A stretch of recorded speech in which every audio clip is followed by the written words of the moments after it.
Alam mo, may isang kaso na paulit-ulit bumabalik sa diskurso, lalo na kapag pinag-uusapan ang karapatan ng kababaihan. Ito ang Garcia versus Drilon. At ang tanong na binato dito simple pero loaded. Bakit babae lang? Hindi ba to discrimination laban sa lalaki? Ganito ang kwento. Si Mr. Garcia, ang husband, napasailalim sa isang protection order under Republic Act No. 9262 or the Violence Against Women and Children Law, or simply known as VAUC. Ibig sabihin, may allegations of abuse. Hindi lang physical, kundi pati psychological at emotional. So, anong ginawa niya? Umakyat siya sa Supreme Court. Hindi lang para i-defend ang sarili niya, kundi para questionin ang mismong batas. Sabi niya, bakit babae lang ang protektado? Hindi ba equal protection violation yan? Hindi ba anti-men ang batas na ito? At dito na pumasok ang Korte Suprema at malinaw ang sinabi nila, hindi ito anti-men. Hindi ito discrimination. Ito ay valid exercise of police power. Ito ay legitimate classification under the Equal Protection Clause. Legalist tayo sandali. For a law to pass equal protection, kailangan may substantial distinction.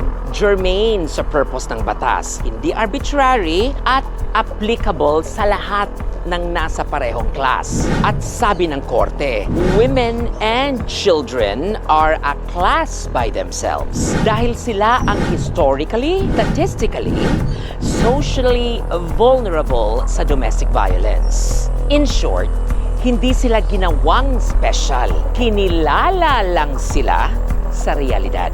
At eto pa, the court emphasized substantive equality, not mere formal equality. Hindi porke pareho kayong tao, pareho na ang sitwasyon. Hindi porke parehong may karapatan, pareho na ang panganib.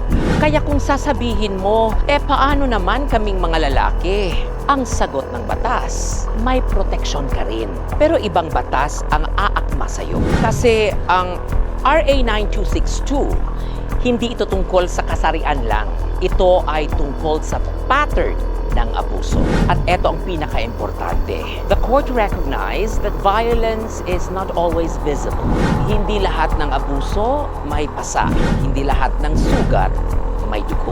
Minsan, kontrol sa pera, paulit-ulit na panlalait, emotional manipulation, takot na hindi mo maipaliwanag. Lahat yan, pasok sa violence. So when the Supreme Court upheld the law, hindi lang nila dinipensahan ang isang statute. Dinipensahan nila ang kwento ng maraming babae na hindi naririnig. Ang VAUC law, hindi laban sa lalaki, laban ito sa abuso. At kung feeling mo unfair ito, baka hindi ang batas ang problema, baka ang realidad na pilit nitong ina-address. Another day, another Regal. P.O.